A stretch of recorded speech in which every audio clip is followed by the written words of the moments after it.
وكل بدعة ضلالة وكل ضلالة في النار. أما بعد فقال النبي صلى الله عليه وسلم النكاح من سنتي. رب زدني علما رب اشرح لي صدري ويسر لي أمري واحلل عقدة من لساني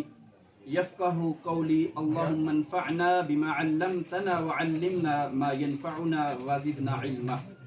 اللهم صل على محمد وعلى آل محمد كما صليت على إبراهيم وعلى آل إبراهيم إنك حميد مجيد. اللهم بارك على محمد وعلى آل محمد كما باركت على إبراهيم وعلى آل إبراهيم إنك حميد مجيد.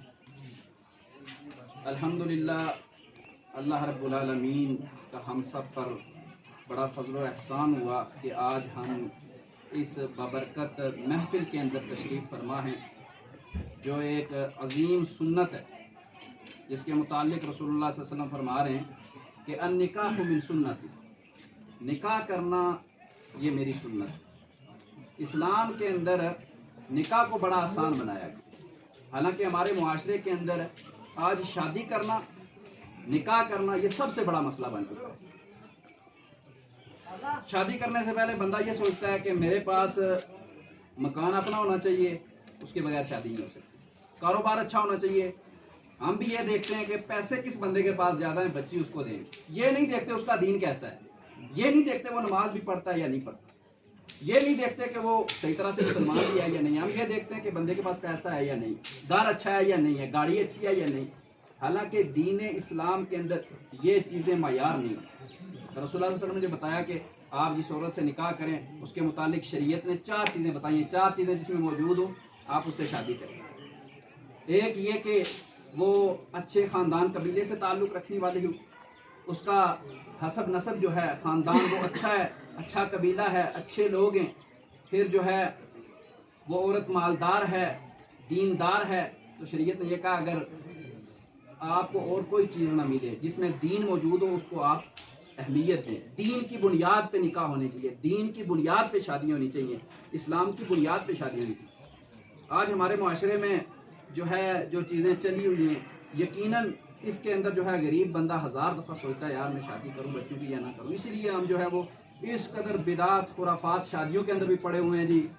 ہمارے پاس جو ہے وہ شادی کے لیے اتنے سوٹ ہوں گے، اتنی جو ہے گاڑیاں بارات کے ساتھ ہوں گی، اتنے بندوں کو کھانا کھلا سکیں گے تو پھر کرنی۔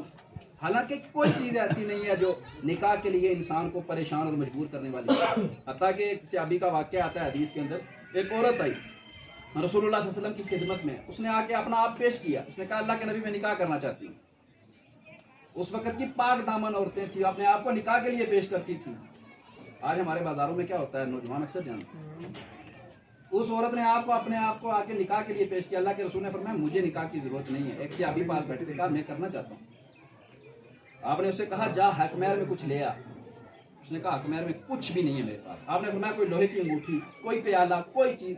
اس نے کہا اللہ کے نبی یہ جو میں نے تیمر کا کپڑا باندھا ہوا ہے نا، یہ کپڑا میرے پاس ہے، اوپر قمیض کے لیے بھی کپڑا نہیں ہے، لیکن نکاح کرنا ہے۔ رسول اللہ صلی اللہ علیہ وسلم نے اسے پوچھا تجھے کچھ قرآن یاد ہے؟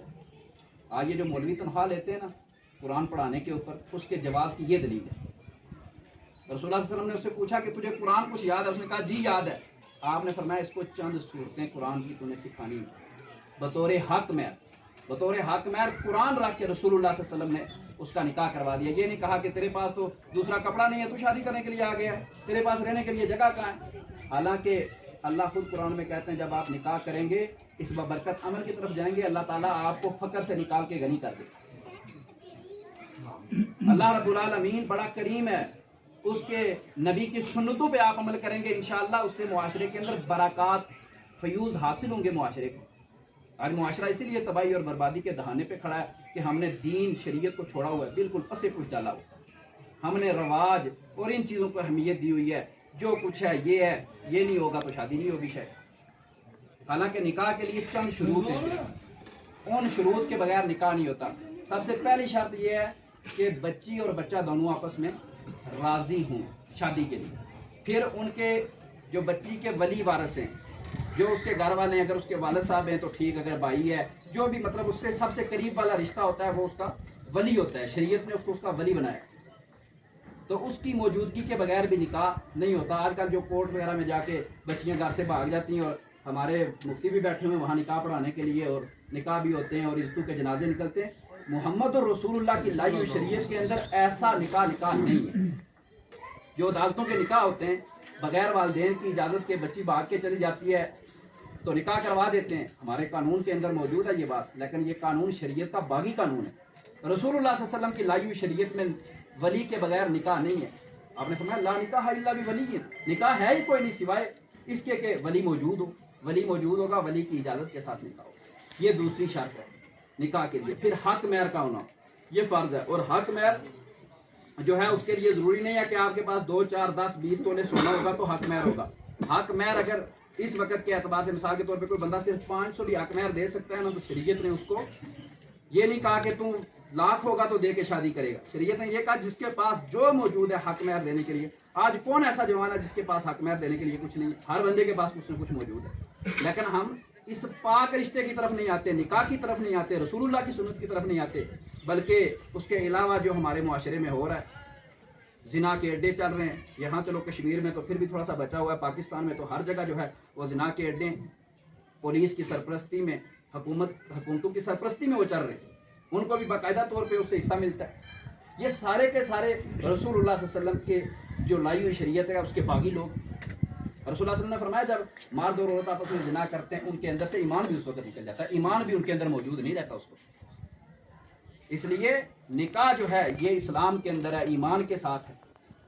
اور جو بندہ رسول اللہ صلی اللہ علیہ وسلم نے فرمایا جو بندہ نکاح کر لیتا ہے، نکاح کرنے کے بعد اللہ رب العالمین اس کے ایمان کو مکمل کر دیتا ہے، اس کے ایمان کی تکمیل نکاح ہے، اس کے ایمان کی تکمیل یہ شادی ہے، یہ بیاہ ہے جو ہونا چاہیے ہمارے معاشرے میں، لیکن ہمارے بچے بوڑھے ہو جاتے ہیں، حالانکہ اس وقت میرے خیال سے 14-15 سال کا بچہ بالغ ہو جاتا ہے، اور بلوغت کے بعد شادی والدین کے اوپر فرض ہے کہ اپنے بچوں کی کروائیں،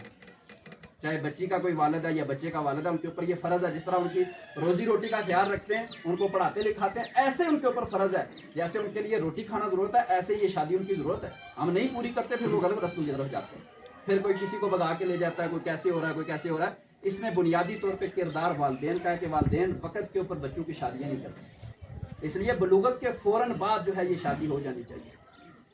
اور شریعت نے نکاح کے لیے صرف یہ چند شرطیں رکھی جو میں نے آپ کے سامنے رکھی، بچی بچہ راضی ہوں، ولی کی اذن اور اجازت موجود ہو، اور پھر حق مہر موجود ہو، اور 2 گواہ موجود ہوں، 2 گواہ کی موجودگی میں جو اجابہ قبول ہوتا ہے اس کو نکاح کہتے ہیں۔ یہ جو میں آپ کے سامنے خطبہ دے رہا ہوں نکاح کا، یہ مسنون ہے، یہ فرض نہیں ہے، یہ نہ بھی کوئی دے تو ضرورت نہیں ہے اس کی، صرف اتنا کہا جائے بچی کا کوئی ولی ہے اس سے اجازت لے کے 2 گواہوں کی موجودگی میں بچے سے پوچھا جائے کہ تجھے یہ قبول ہے، وہ کہہ دے مجھے قبول ہے اتنے حق مہر کے ساتھ، تو بس قبول ہے، یہ نکاح ہے، اتنے لفظوں کے اندر نکاح ہو جاتا ہے جو فرض ہے جو ضروری ہے۔ ہمارے یہاں ہوتا اکثر کیا ہے کہ مولوی صاحب پہلے جو ہے وہ لڑکے کو آ کے کلمے پڑھاتے ہیں، لیکن وہ پہلے سے مسلمان ہوتا ہے، نکاح اس کا پڑھایا جاتا ہے جو مسلمان ہوتا ہے، کافر کا نکاح نہیں ہوتا بھائی۔ اگر آپ کسی غیر مسلم کو نکاح پڑھاتے ہیں ضرور کلمے پڑھائیں،